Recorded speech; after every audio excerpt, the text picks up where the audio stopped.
आदमी के घर आए मेहमान, बहुत जल्दी में थे, मिले और बोले अभी जा रहा हूं। बोले ऐसे कैसे? घर आए, कुछ खा पी कर जाओ, जल्दी बनवा देता। बोले नहीं नहीं, वो इतना समय कहां। तो बोले बाजार से मंगवा देता हूं। पिता ने 10 रुपए दिए, अपने बेटे को भेजा कि गरम गरम जलेबी ले आओ। बेटा जाने लगा, पिता बोला देख लेना, गरम गरम का मतलब समझते हो क्या? बोले जैसे ही कढ़ाई से निकले वैसे।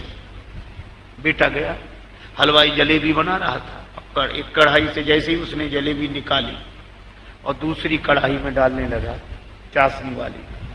बेटा बोला ये क्या गड़बड़ करते हो? पिताजी ने कहा था जैसे ही कढ़ाई से निकले वैसे ही ले आना।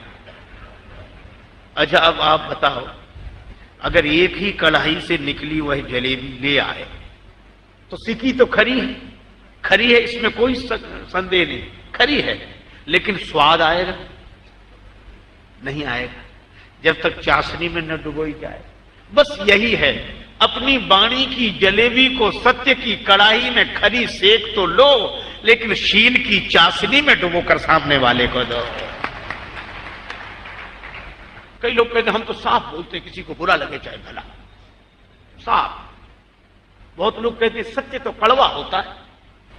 पता नहीं कहां से ये परिभाषा आ गई कि सत्य कड़वा होता है।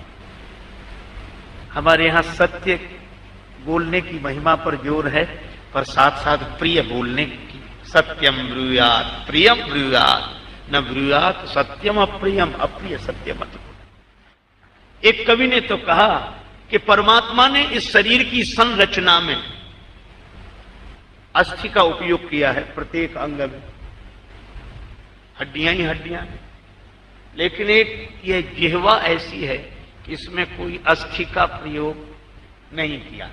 क्यों?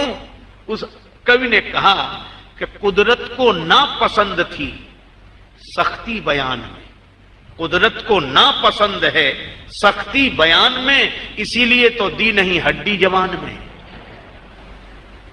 भरत जी के द्वारा यह उपदेश लेना चाहिए कि अपने से बड़ों की बात का पहले मंडन करो, ऐसे नहीं सुनते ही वो बेचारे बोले नहीं नहीं नहीं ये ऐसा ऐसा नहीं, ये ठीक नहीं, तो हम सुनेंगे नहीं, अब ये कोई बात हुई, अपमान हो।